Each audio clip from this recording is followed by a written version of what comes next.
আসসালামু আলাইকুম। সম্মানিত সুধী, আসলে আমরা প্রতিদিন প্রতি মুহূর্তে কত কিছু ফেস করি। তো আজকে হঠাৎ করে মনে হলো যে আমি প্রতিদিন যা করি বা যা ভাবি তা সকলের মধ্যে শেয়ার করতে পারি। আমার এই শেয়ার থেকে হয়তোবা কেউ উপকৃত হতে পারে, আবার কেউ হয়তোবা কষ্ট পেতে পারে। তবে অভিজ্ঞতা শেয়ার তো অবশ্যই ভালো দিক রয়েছে। আজকে যে জিনিসটি নিয়ে কথা বলবো সেটা হলো গরুর বাজার। এটা আজকে আমরা সারা দেশব্যাপী কোটি কোটি মানুষ গরুর বাজারে গিয়েছি। গরুর বাজার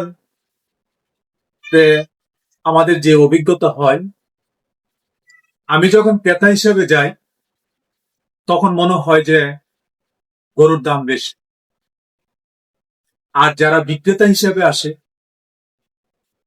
এই গরু বিক্রয়ের সাথে তাদের অনেক শ্রম, অনেক স্বপ্ন জড়িত। তারা বছরব্যাপী গরু লালন পালন করে, তাদের স্বপ্ন থাকে যে কুরবানির সময় গরুটা বিক্রি করবে। সে গরুর টাকা দিয়ে কেউ হয়তোবা ঘর বাঁধবে, কেউ হয়তোবা তার অন্ন যোগাবে, কেউ হয়তোবা সন্তানের লেখাপড়ার খরচ বহন করবে, কেউ হয়তোবা তার আদরের কন্যাকে বিয়ে দিবে। এই স্বপ্ন দেখে তারা গরু পালন করে।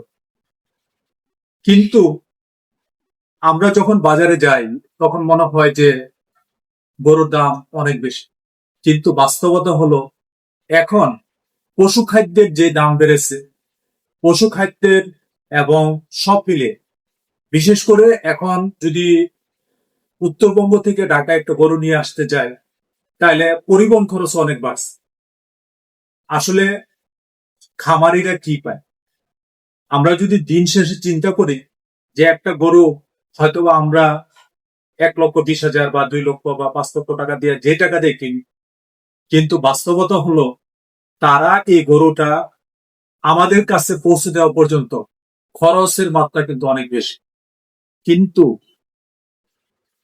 তারা কিন্তু অনেকটা নিরুপায় হয়েই গরু বিক্রি করতে, গরু লালন পালন করে, কারণ তাদের হাতেও কোনো অপশন নেই। হ্যাঁ, তাদের একটা পজিটিভ দিক হলো যে তারা হয়তোবা সারা বছর ব্যাপী অল্প অল্প করে খরচ করে, তারপরে বছর শেষে এই গরু বিক্রি করে তারা তাদের কাঙ্ক্ষিত কাজগুলা হয়তো বাস্তবায়ন করে। আবার এই ঈদের পরে আবার শুরু হবে তাদের নতুন করে স্বপ্ন দেখা। আবার হয়তোবা একটা বাছুর কিনবে, আবার হয়তোবা কেউ 4টা বাছুর কিনবে, কেউ হয়তোবা খামারিরা যারা বাণিজ্যিক ভাবে খামারি তারা হয়তোবা ছোট ছোট গরু কিনে লালন পালন শুরু করে। আর বিশেষ করে যারা খামারি তারা তো 3-4 মাস আগে আসলে নিয়ে আসে। কিন্তু মূল যেই কৃষক অথবা গরু যারা পালে তারা কিন্তু বছরব্যাপী পালে। তো সবচেয়ে বড় কথা হলো যে এই যে গরু বা ছাগল অথবা মহিষ অথবা ভেড়া আমরা যাই কিনি, আমাদের উদ্দেশ্য হলো যে আমরা এই পশু কুরবানি দিব। এই যে 28 তারিখ আমাদের পবিত্র ঈদুল আজহা, এই ঈদুল আজহাতে আমরা পশু কুরবানি দিব।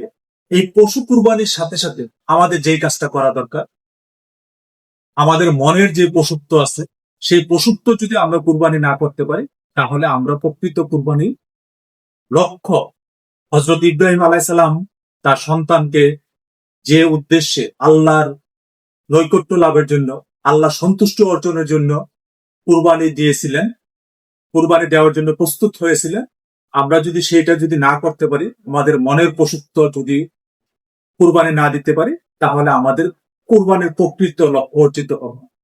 আসুন আমরা মহান আল্লাহর কাছে সেই প্রার্থনা করি এই পশু কুরবানির সাথে সাথে যেন আমাদের মনের পশুত্ব দূর হয়, মনের পশুত্বের কুরবানি হয়। ধন্যবাদ সবাইকে।